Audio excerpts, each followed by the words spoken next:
welcome to my channel once again. My name is Violet Okalacha. I talk about everything about OSCE and nursing here in the UK. How have we all been? Congrats to those who passed their OSCE exam. I'm super excited for you, and I bless God for your life. God bless all of you. And for those who will be writing school, don't be scared. It's really a very simple exam. Just go there and tell me you pass as usual, and I'll be happy for you and bless God for your life as well. So today I'll be doing a video on pressure areas assessment. This is one of the new skills in your OSCE exam, and the time allocated to this skill is 8 minutes, and it is a very silent skill. It's a silent station. It has 3 sessions in this skill. The first session is a scenario is given to you and you are being given the Braden risk assessment chart. This is the Braden risk assessment chart. As we can see, everything, it has 6 parameters, and each of the parameters has 4 except friction and shear, which has 3.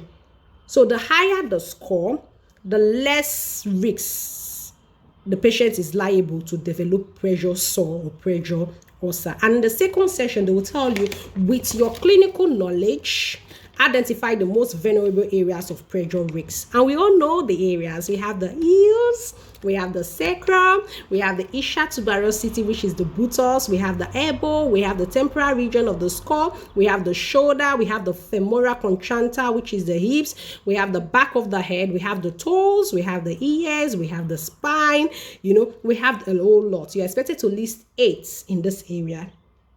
And in the third session, they'll tell you, with your clinical knowledge, identify the signs and symptoms that indicate pressure ulcer development. You can write them down as I call them. The first one is persistent erythema. We have non-blanching aperema. We have blisters. We have discoloration. We have localized heat. We have localized edema. We have localized induration. We have localized coolness. We have purplish/bluish localized areas. This is just it. Very, very simple. These are the pressure areas that can be affected. Like I said, we have the ears, we have the sacrum, we have the ischial tuberosity, we have the elbow, we have the femoral, femoral trochanter, which is the buttocks. We have the, we have a whole lot. So these are the areas that can be affected. So you have to list 8 on the exam day in the second session. And I said, with your clinical knowledge, list the most vulnerable areas of pressure risks. And you could list 8 of all these I've mentioned. Either you list the spine, ears, toes, back of head, heels, sacrum, elbow, temporal region of the skull, and the shoulders. You've even listed more than 8. And in the third session, they'll tell you, with your clinical knowledge, identify the signs that may indicate pressure ulcer development. And I've listed them. And I said one of them is persistent erythema, number 2, non-blanching aperema, number 3, blisters, number 4, discoloration, number 5, localized heat, number 6, localized edema, number 7, localized induration, and number 8, purplish/bluish localized areas. Now, all these I've listed, we all know them, and if you don't know them, just cram them or verbalize them, memorize them, and give them 8 in the second session, 8 in the third session. And in the fourth session, which has to do with the scenario, before we start that, I would advise you go to the computer, download Braden risk assessment score, so that as we are explaining it, you are having a good understanding about it. It's a very simple skill. It's just a bit complex because if you are watching my video and you don't have those charts, you may have some issues with understanding it. So what I want to do is I want to run you through these charts. Then I will do it in a resetting. Like in a clinical setting. I hope it helps. And like I keep saying to everyone, my video is just a guide to help you in your OSCE exam, So Braden risk assessment chart, I'll run you through it. Or I will advise you have the chart. This is just the chart. Just go and download it. You will see this is just the chart. Then when I bring the scenario, we can all do it together, like in a re-exam setting, if you know what I mean. So it's very simple. The time allocated to this is 8 minutes. You don't have to say anything in this skill. All right, guys. So let's get started. Anyway, I don't know how we do it, but let's see. Let's have a look. Let me just explain the Braden risk assessment chart. Then we do it in a re-exam scenario. All right, guys. Thank you. Come with me. Let's do it. Don't worry. Just grab popcorn or juice. It may be a bit bored, but I think you will have the knowledge after this video. I can promise you that. Okay. So let's get started. So the Braden risk assessment chart has 6 parameters. Each of these 6 parameters has a score. If you cannot download this, as I'm saying it, write it. Rule 5 lines in a book. Rule 5 lines in a plain sheet of paper. So just in case you cannot have access to it, you can understand it. Just rule 5 lines. Make sure the lines are quite wide. 1 line, 2 line, 3 line, 4 line, and 5 lines. So rule 5 line. After ruling the 5 line, write on the 5 line number 1. Each number 1, you know, just rule it horizontally like this. 1, 2, 3, 4, 5, 6. After ruling it, on the first one, just do it the way it is here now. This is it. If you can rule your lines like this, let's do it. Okay, so on the first one, write sensory perception. Sensory perception. Now, what is sensory perception? It's the patient's ability to respond meaningfully to pressure-related discomforts. Now, that is sensory perception, and it has 4 scores. Score 1, I don't know if we can see it. I hope it's clear. I hope it's really very clear. This is it. You can copy it as I'm holding it, or if you cannot copy it, you can also listen to my explanation. In the first score, under sensory perception, which is score 1, the patient is completely limited. That patient will have a score of what? Of 1. That means the patient is very unresponsive. The patient does not mourn even when you apply any discomfort. You can see that in the case of unconscious patients. Completely limited. And in the second score, which is score 2, the patient is very limited. The patient responds to only painful stimuli. The patient cannot communicate any discomfort except the patient's mourn, or the patient is what? Restless. And in the third one, we have slightly limited. The patient responds to verbal command but cannot always communicate discomfort or the need to be torn. And in the fourth one, no impairments. That means the patient responds to verbal command, has no sensory deficit. So this is all about sensory perception. Now go to the second one, and the second one we have moisture. I don't know if anybody is copying it. I'm so sorry. If I had had a better way of doing this, I would have done it. So just forgive me. You can download the score. You can download the score. You can download this, and when you're watching the video, it's easier. Now, so for moisture is the second one. I hope we can see it clearly. Moisture is the second one. And in moisture, the degree to which the skin is exposed to moisture, that is moisture. And moisture also has 4 scores. The first one is constantly moist. The skin of the patient is kept moist, you know, very moist, because the patient may be urinating on their body. And the second score is very moist. The skin is often but not always, you know, but not always moist. And in the third one is occasionally moist. The skin of the patient is occasionally moist, requiring an extra linear change. And in the fourth one is really moist, so you can change the sheet at routine interval. So guys, just get this chart, print it out, so as I'm explaining it, it's very easy for you to understand, because so that when I go into the scenario, so I'm doing the scenario, you too, you are looking at your own paper, you're like, oh, very easy. So you're going to appreciate it further, because the Braden risk assessment has 6 scoring method. But for those who cannot access it, that is why I'm saying it out, which may make this video to be a bit bored. But don't worry, when we go into the, you know, the real scenario, you're going to have a better understanding. So the third one is activity. That is the degree of physical activity. For the first score here is bed fast. Look at it, bed fast. The patient is confined to bed. And in the second score, we have chair fast. The patient's ability to walk is severely limited, or the patient cannot even walk at all.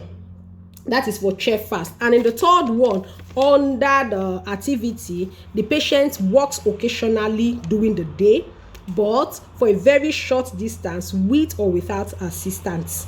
And the fourth one is the patient walks frequently, walks outside the room at least twice a day, and inside the room doing 2 hours doing working hours. So just get this chart for better understanding. And the next one is mobility. You know, I said the Braden risk assessment will ask 6, and each of these 6 scoring method. It has 4. So making a total of 4 times 5 is 20, plus the last one, which is friction and shear, that has 3, and that is 23. It's very simple. If only everyone can have this chart, then we can visit the scenario. Now let me quickly rush. For mobility, it has 4 score.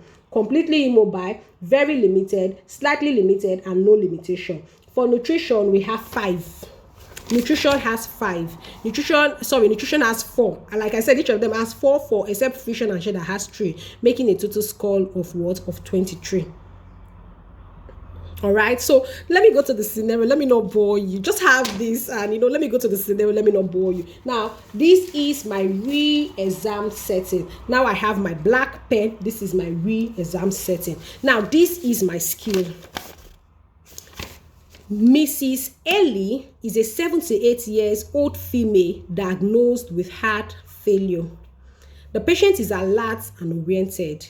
The height is 1.68 meters and the weight is 80 kg. Please write this down. This is my own scenario. I'm going to work on this scenario. I'm going to do it like the risk, and I will give you an assignment. Give you an assignment, pop up your assignment, and I'll see where you are. Okay, so this is my own skill. Let's do this. Let me not bore you. Just try and download the Braden risk assessment charts, and you can also do this while I'm doing it. Bless you. I'm not boring you. All right, so this is my own skill. I did this. I wrote this on my. I wrote it out. I read about it, so I wrote it out. Mrs. Ellie is a 78-year-old female diagnosed with heart failure who is alert and oriented. The height is 1.68 meters and the weight is 80 kg. The patient responds to pain/voice.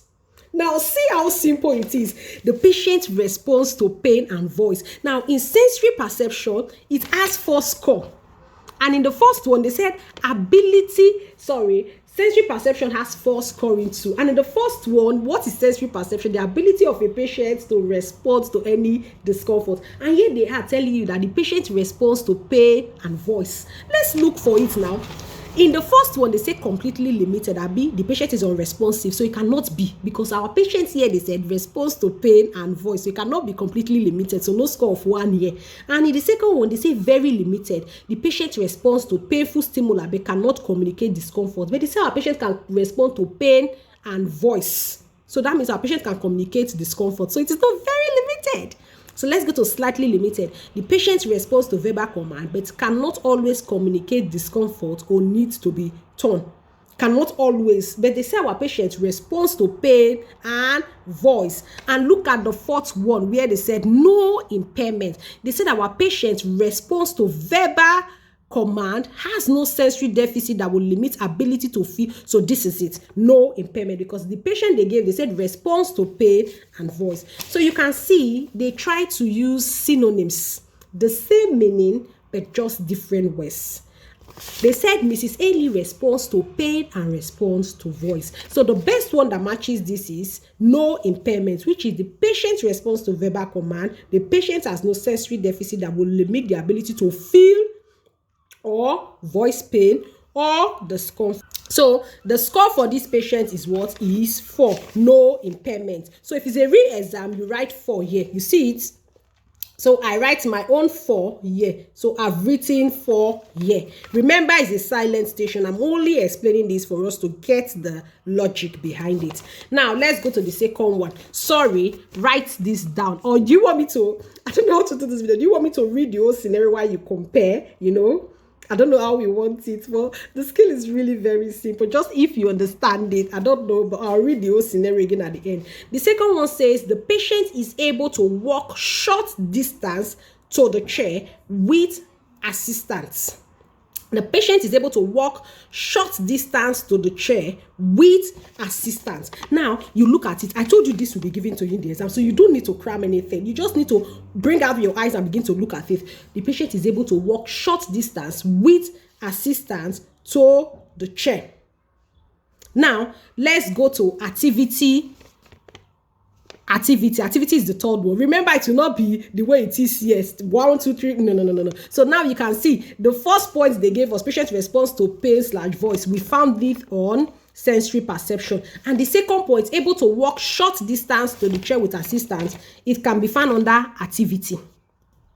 So for activity, for bed fast, they said the patient is confined to bed. That is score 1. And for score 2, they say the patient's ability to walk severely limited or non-existent. So that cannot be it. And look at score 3 under activity. They say the patient walks occasionally during the day, but for short distance, with or without assistance, spend majority of each shift in chair or bed. This is it. Because number 2, they say the patient is able to walk short distance to the chair with assistance. That is the scenario they gave me, right? And now look at under activity, score 3, they say patients walk occasionally during the day, but for short distance, with or without assistance, spend majority of each shift in bed or chair. So this is what? A score of 3. So I'm going to write it here. This is where you write it. I'm going to write it here that this is a score of what? Of 3. Very, very, very simple. Now I'll read the third point here. The third point here says the skin is occasionally moist due to incontinence. Now they didn't even change the word moist. So you just pick this and go over to moisture. The skin is occasionally moist due to incontinence. That's what they said. So under moisture, go to moisture. That's why I said get the Braden risk assessment too. It's going to help you really understand this video. So go to moisture. For constantly moist, they said the skin is kept moist almost constantly. That is not it, because they said the skin is occasionally moist. Now score 2 under moisture, they say very moist. The skin is often but not always moist. Linear must be changed once a shift. That is not it. And score 3, they say occasionally moist, requiring an extra linear. And what did they say? Skin is occasionally moist. So you give the score of 3 here, because that's what the patient is scoring under moisture. So I give the score of 3 here. Now let's go to the fourth point. So you match this. They gave you a scenario, you match it with the Braden risk assessment too. Very simple, very simple. It's just that sometimes the words may be changed, but it is the same meaning, just like the way it fits here. You know, let me go to my own question now. I've gone ahead. They said makes occasionally slight changes in body or extremity position, but unable to make frequent or significant changes independently. You see now, my patient, they said makes occasionally slight changes in body. You know, go to mobility. Go to mobility. You know, mobility has to do with changes, slight changes has to do with movement. So now that they've told me my patient makes occasional slight changes in body or extremity, so we go to mobility. For the first one under mobility, score 1, completely immobile, they say the patient does not make even slight changes, so it cannot be it. Very limited, which is the score of 2, makes occasionally slight changes in body or extremity, but unable to make frequent or significant changes independently. So what did they give me? They say make occasionally slight changes in body or extremity position. So what is the answer? In this mobility, my patients will have a score of what? A score of 2. Very, very, very simple, guys. Really, really, really simple. So I've given my patient a score of 2. Now the the fifth point they gave me, they say occasionally slides down, requires minimum assistance to get to the top. Occasionally slides down, requires minimal assistance to get to the top of the bed. Okay, so let's look for that one. Occasionally slides down, require minimum assistance to get to the top of the bed. So let's look for that. Friction and shear.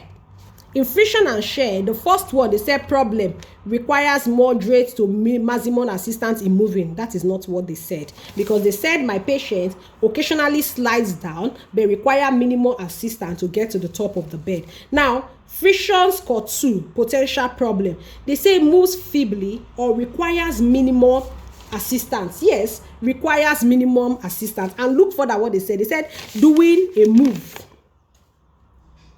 Doing what? Doing a move. Skin probably slides to some extent against sheet, shear, restraint or other device, maintains relatively good position in chair or bed most of the time, but occasionally slides down. So the answer here is what? Is 2. So I put a score of what? 2. I write 2 here. So please download this Braden's tool. You understand it better.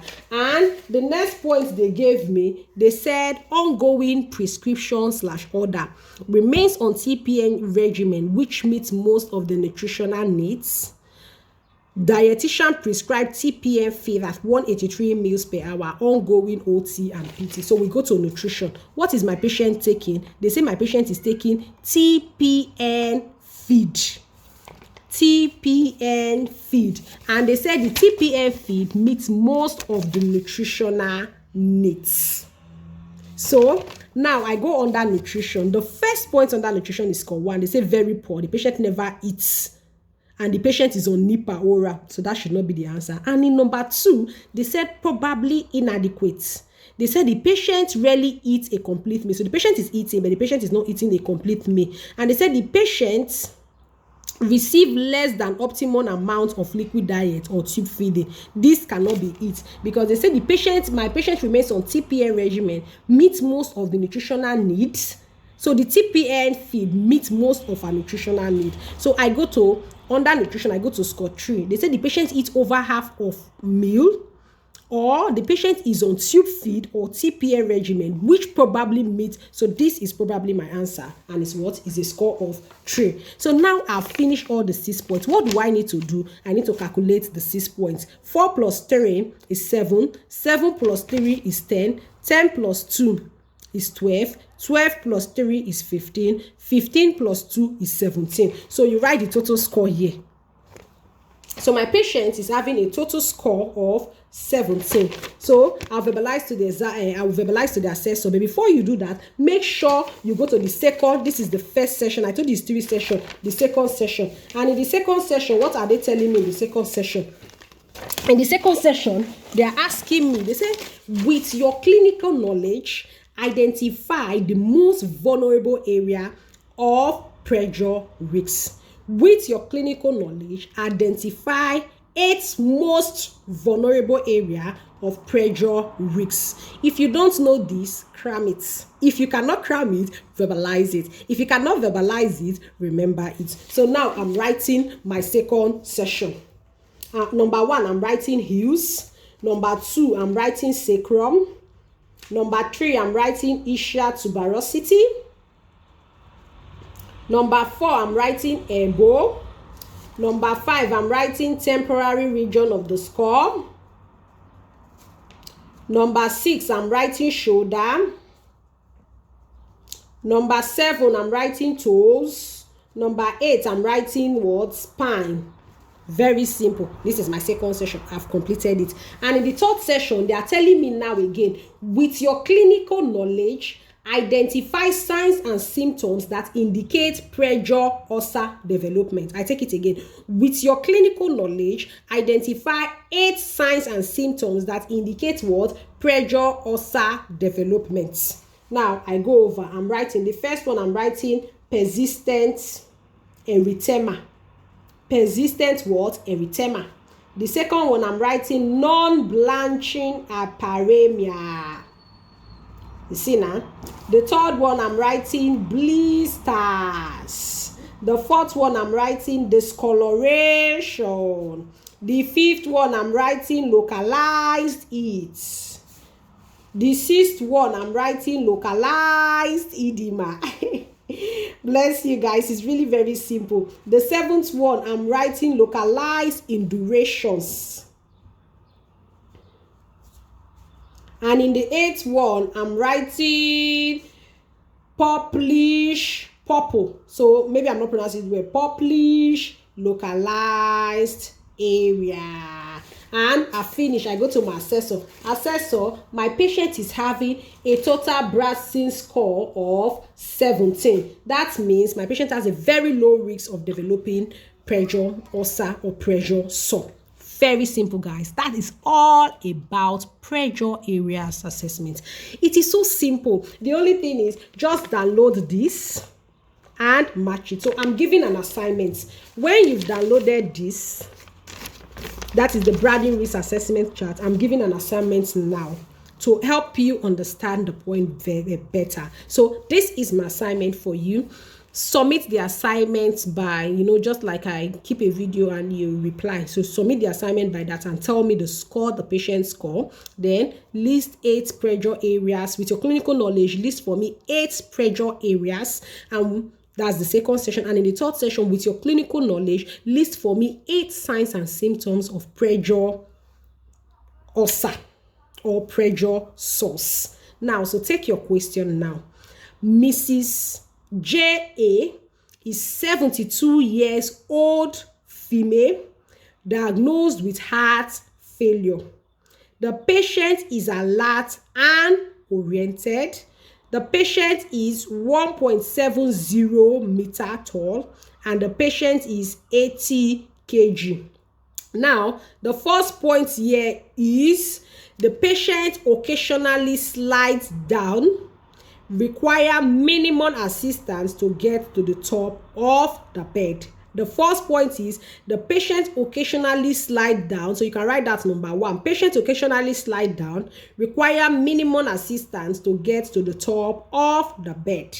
Number 2, the patient makes occasionally slight changes in body or extremity position, but unable to make frequent or significant changes independently. I take number 2 again. The patient makes occasionally slight changes in body or extremity position, but unable to make frequent or significant changes independently. And number 3, the patient's skin is occasionally moist due to incontinence. The patient's skin is occasionally moist due to incontinence. And in number 4, patient is able to respond to walk short distance. Patient is able to walk short distance to chair with assistance. Patient is able to walk short distance to chair with assistance. And number 5, patient responds to pain/voice.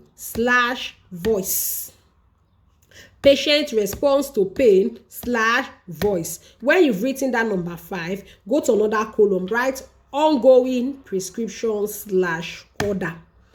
Ongoing prescription/order. And write number 1 there. Patients remain on TPN regimen, which meets most of the nutritional needs. Patient remains on TPN regimen, which meets most of the nutritional needs. And number 2 point there, right? Dietitian prescribed TPN feed at 183 meals per hour. And number 3, right? Ongoing OT/PT. So match this with the Braden risk assessment score, just like it will be.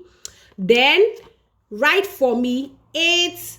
Identify with your clinical knowledge. Identify 6 most vulnerable pressure areas. No, let me make it a bit complex for you. With your clinical knowledge, identify 7 most vulnerable pressure areas. So after writing that, go to the third session for me. With your clinical knowledge, identify 8 signs and symptoms that may indicate pressure ulcer developments.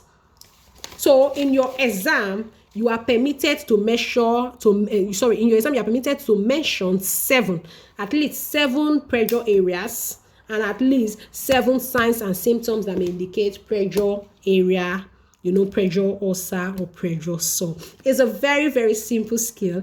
And if you have any question, pop it up. I know it was difficult for me to pass the knowledge, and I hope the knowledge is passed. If you have any question, feel free to answer. I will see you in my next video next week on nasogastric tube. And until then, keep making me proud, keep passing your OSCE exam. Don't forget to like my video, don't forget to comment, and don't forget to share. I'll see you in my next video next week. And until then, keep passing your OSCE exam. Guys, I love you all. Bye.